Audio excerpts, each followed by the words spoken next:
destroyed, decimated, dismantled. What on earth is 8 points? Hey friends, so we're back for another episode of Katherine's Quarters. We have so much going on. Baltimore Ravens dismantled, destroyed, demolished. Like, what other D words can we come up with? I mean, Lamar Jackson was electrifying. The Ravens offense scored on every single possession that Lamar Jackson was in at quarterback. And I mean, they scored a touchdown on every single possession.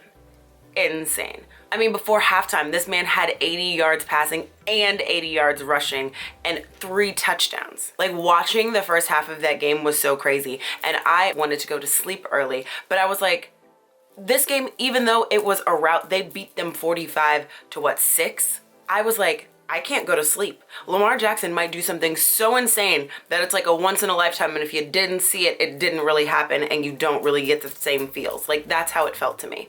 And I was like, I can't even go to sleep. I'm gonna have to stay up and watch this entire game and watch the Rams get trounced, because the Rams only scored 6 points. The Rams scored 6 points, 2 field goals. Jared Goff, who's making so much money, it's ridiculous. I mean, they got Todd Gurley. Todd Gurley was like the only one who tried to even come to play, and he only had 22 yards. And here's the thing, Aaron Donald, Jalen Ramsey. All we ever do is talk about these two as like some of the greatest defensive players in the game right now. Ask me how many times I heard their names. The only time I heard their names in the broadcast last night was when they were saying, what happened to Aaron Donald? Where's Aaron Donald? What's going on with Jalen Ramsey? Jalen Ramsey was getting ran all over. That's what was happening. And so was Aaron Donald. They just were, whoo. And it's not easy to do that to those two guys. Like, those two guys are really great football players. And the Ravens offense made them look mediocre and average. That's not an easy feat to do. But like, what's really exciting is just to watch like the Baltimore Ravens as a unit. Like, guys get excited when Mark Ingram breaks out for 25, 30 yards of a run. Guys get excited when Lamar Jackson does that. Guys get excited when he throws the ball down the field. Like, they're all having so much fun, and you can feel it too. Like, you watching the game can feel the excitement that they are experiencing, even if it's not your team. I'm by no means a Baltimore Ravens fan. Do I like to watch great football? Yes, but I'm by no means a Baltimore Ravens fan.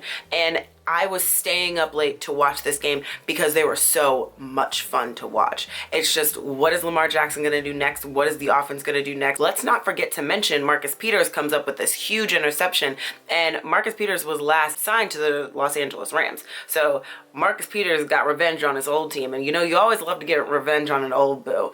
Marcus Peters got his revenge. He got an interception at the end of the game. This coming week, they play the San Francisco 49ers on Sunday, and that is going to be an explosive game. This is a battle that you could eventually be watching in February at a Super Bowl. I mean, we'll talk about the 49ers later. They are so much fun to watch, and Sunday is going to be a great game.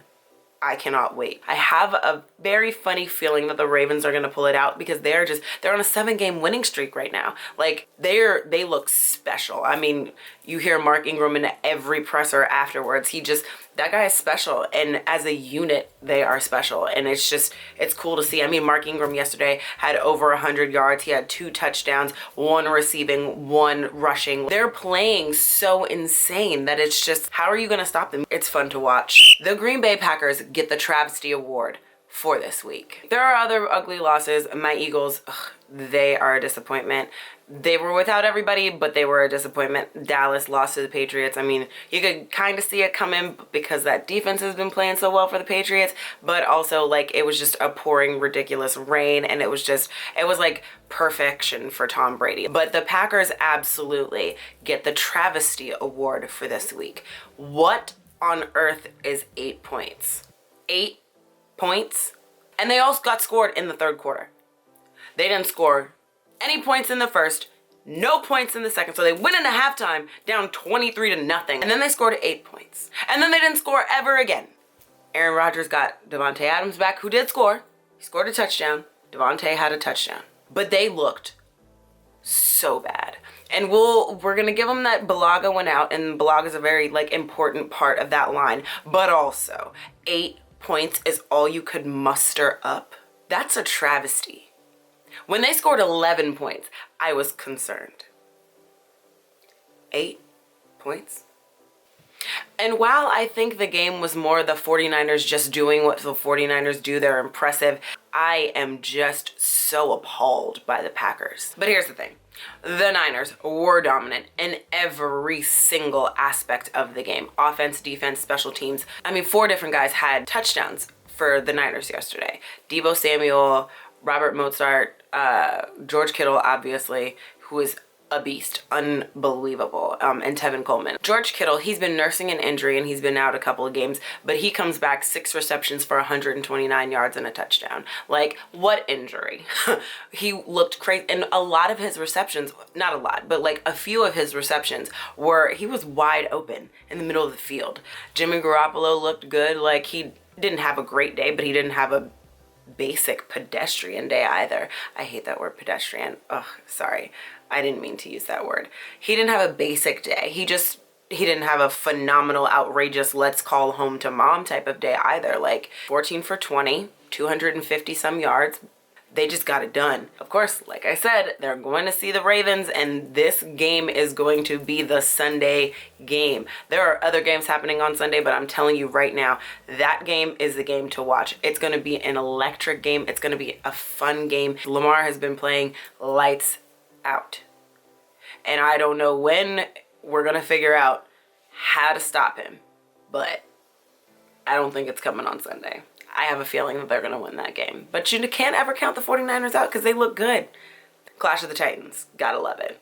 So friends, while you are preparing your turkeys and getting the consistency of that mac and cheese just right, there's football on. If you watch football on Thanksgiving, you know that there's certain teams that always play. The Detroit Lions always play. Cowboys always play on Thanksgiving. I'm hoping for a loss. So the Bears are going to be at the Lions. The Bears there was one game the Bears lost like a week or two ago that just, it was like, where did this like vaunted defense go? Like, what happened to them? Detroit is still without Matthew Stafford from that injury that he suffered a couple weeks back. So Jeff Driscoll is going to be starting for them, but he's also got an injury. So I don't know who their third string quarterback is, but I would still tune into the game. And then you guys know what game I'm definitely going to be watching. Bills at the Cowboys. The Cowboys lost this weekend to the Patriots, so this is kind of like a must win for them. Philly is right up there, and we have a pretty good schedule left. So the Cowboys definitely need to win at least 1 or 2 of these next couple of games that they have before they play us, because my feeling is that when they play us, as long as we can keep it together in front of Miami and in front of New York, we have a good chance to go into the Cowboys game and that be the game that decides it all as far as the NFC East goes. So the Cowboys play the Bills at home, and it should be an interesting game. I mean, the Cowboys, they're going to want to redeem themselves from this loss that they suffered to the Patriots in this inclement weather that happened on Sunday up in New England. But I mean, there's a lot of talk about Jason Garrett, the head coach, and if he's going to be there, would they fire a coach mid-season? Do they need to fire Jason Garrett as a coach? I've seen so many stats where Jason Garrett has been a coach for the Cowboys for so long, and all the other coaches who have been coaches for other teams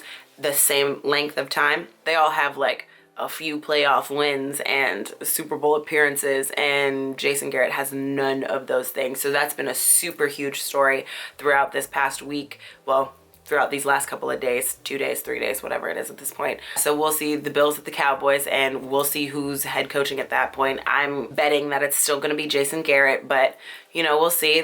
If they can bring this game out, which I hope they don't, Jason Garrett might save his job for another week. It's not really normal for coaches to get let go in the middle of the season, especially when the team is 6-5 and they're still winning the division at this point. Like, if the playoffs were to start tomorrow, they'd still be in the lead and they would be in the playoffs and we would not. So highly unlikely that he gets fired before Thursday, but you know, this NFL world, it's a crazy one. And then we have the Saints at the Falcons. The Falcons are not a great team. They're not even really a good team, but the Saints, since they got Drew Brees back, have been kind of a little shaky. I mean, we saw a sighting of Alvin Kamara. I mean, Michael Thomas always going to be #1 target because that dude is just unreal. They've been a little shaky since they got Drew Brees back, so hopefully that this is a game where they can get their footing back, and they haven't lost a bunch of games. They did lose a weird one, and this past weekend they played the Panthers and they beat them by a field goal. It was 34-31. They kind of looked a little off their game, not the way the Saints normally do.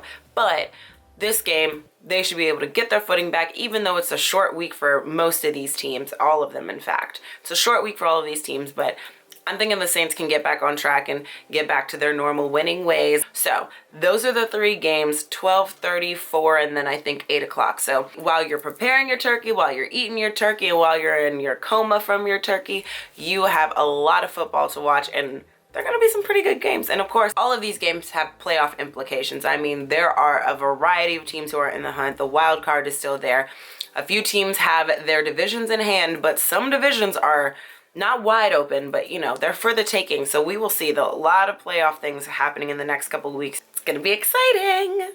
All right, friends, that's going to be it for this episode of Katherine's Quarters. Thank you so much for joining me. Have a great holiday with your friends, your family, whoever you celebrate and be thankful with for this Thanksgiving. And make sure you hit the subscribe button below and you follow me on Twitter so that food coma of turkey and macaroni and cheese doesn't have you missing any great content. Check you guys later.